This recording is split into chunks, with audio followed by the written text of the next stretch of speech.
What is going on, guys? How you all doing today? Rangovidsmango12 here, and yes, Spider-Gwen issue 5 is here. Now, this is actually the final issue of Spider-Gwen, and that's only because of the Secret Wars and stuff like that, so I'm sure this series will be returning after the Secret Wars has ended.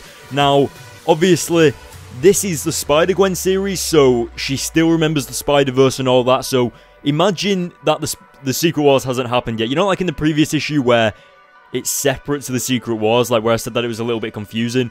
Well, it's the same with this one again, obviously. So yeah, just a little bit of a heads up on that. But if you remember in the previous issue, Gwen got to talk to Aunt May about Peter dying, how like he always wanted to be like Spider-Woman and stuff like that. And we also saw towards the end of the issue that Agent DeWolf and Castle were going to work, so we're probably going to see those in this issue as well. Hopefully they won't do anything too bad, but we'll have to wait and see. So I'm sure you guys are eager to jump into this issue, so without further ado, let's get into it.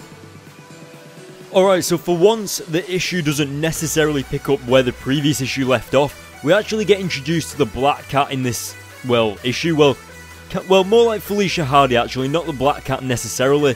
And it turns out that she has actually stolen something from Matt Murdock, who we know in this universe is the bad guy. He's Daredevil, but he like works for the Kingpin and is basically a bad lawyer. So now we go over to Gwen and Mary Jane and the rest of the band, and it turns out that Gwen is afraid of losing people that she loves. Like, she's been in the Spider-Verse and stuff like that, and nothing's really scared her as much as losing everyone that she loves. And also we get to discover that Felicia Hardy actually used to be in the band with Mary Jane and Gwen and the rest of them, and she actually tried to strangle Mary Jane with the microphone cord, which is pretty messed up. But as you can see, Felicia Hardy left the band and she kind of became famous on her own. She became big, and she can't necessarily sing. Apparently it's all to do with auto-tune. Now we actually see Felicia Hardy for the first time in the comic, and I don't necessarily like the way she looks. I mean, usually she's like white flowing hair, sexy and stuff like that, but in this universe she seems like a cold-hearted villain. But what I did like to see in this comic was the fact that you actually get like a little bit of a backstory. We see Felicia's father kind of teaching her the ways of like the Black Cat, teaching her the ways of being a thief and to only steal things that people can't take back.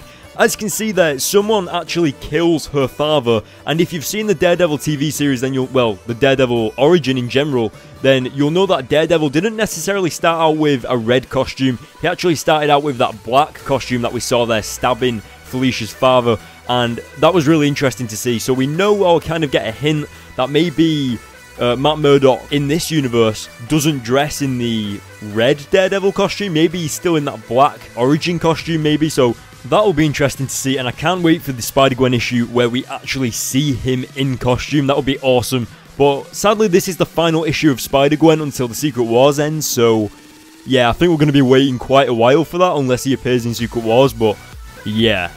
But anyway, moving on throughout the comic, as you can see, the Mary Janes are performing on stage, and out of nowhere, Felicia Hardy jumps down onto the stage whilst they're all performing and kind of interrupts the show, and Matt Murdock is actually watching from the crowd. Then all of a sudden, these random ninjas come out of nowhere and start attacking Felicia Hardy, and of course, this is the work of Matt Murdock, and it basically looks like he's come to finish the job because he killed Felicia's father, and now Felicia won't let go of the fact that he killed her father. So he's come back to finish the job, and it's just awesome. Also, the artwork in these specific panels are brilliant. Just all the multicolours merging together is awesome. Also, something I forgot to mention was Felicia talks in French, and I kind of find that a little bit annoying. It's just like, it just seems like a character trait that doesn't need to be there. It just kind of seems like something they've added in, which wasn't necessary, but that's just my opinion, I suppose. I don't know what you guys think about that, but maybe you can let me know in the comment section below. And yeah, so as you can see on screen, the colours are phenomenal. The artwork is brilliant for this particular panel. And Spider-Gwen has jumped into the fight. And I love how Matt Murdock just kind of has this presence about him. You know, like where he knows that he's better than everyone in the room. Just one of those things is brilliant about him. And I think he's going to make a powerful adversary when it comes down to it in the future comics. And I can't wait for that. Anyway, as you can see on screen, Spider-Gwen has just got the hint that maybe Murdock murdered Felicia's father, and that's kind of impossible because Murdock is blind, but then again, something's a little bit fishy about him, and of course we know why. but Spider-Gwen's still got to work that out, and she basically puts 2 and 2 together and figures out that Murdoch is working for the Kingpin, and not only that, but he's the person that sent the Vulture and Castle and a few others after Spider-Gwen's father. But not only that, he also said that he sent them after her as well. And it turns out that he's been watching Gwen and he knows who she is. He knows who's under the mask. Now, he didn't exactly reveal that, he didn't say her name or anything, he didn't say Gwen's name, but it seems like he really does know who she is, and that's just going to add to that thing in the future about him being a powerful adversary. Now, we go back over to Gwen's father, who's there in the room, visiting his house, you know, like where he got attacked by the Vulture and stuff, and Agent DeWolf actually shows up, and we get this kind of hint that maybe they used to be in a relationship, like they've worked together before, they know each other pretty well, and they both focused on the careers more, kind of, so that's why they aren't together necessarily. I'm not quite sure, but I'm sure you guys can let me know in the comment section below about that.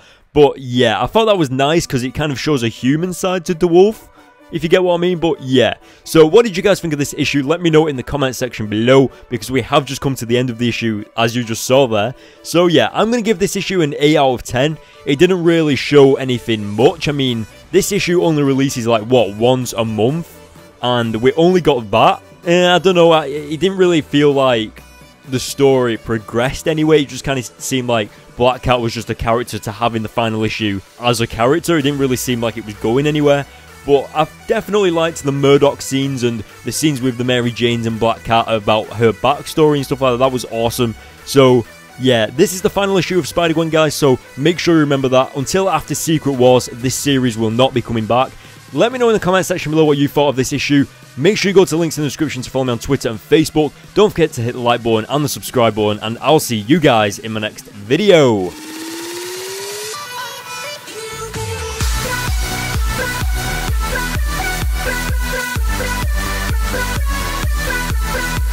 Yeah.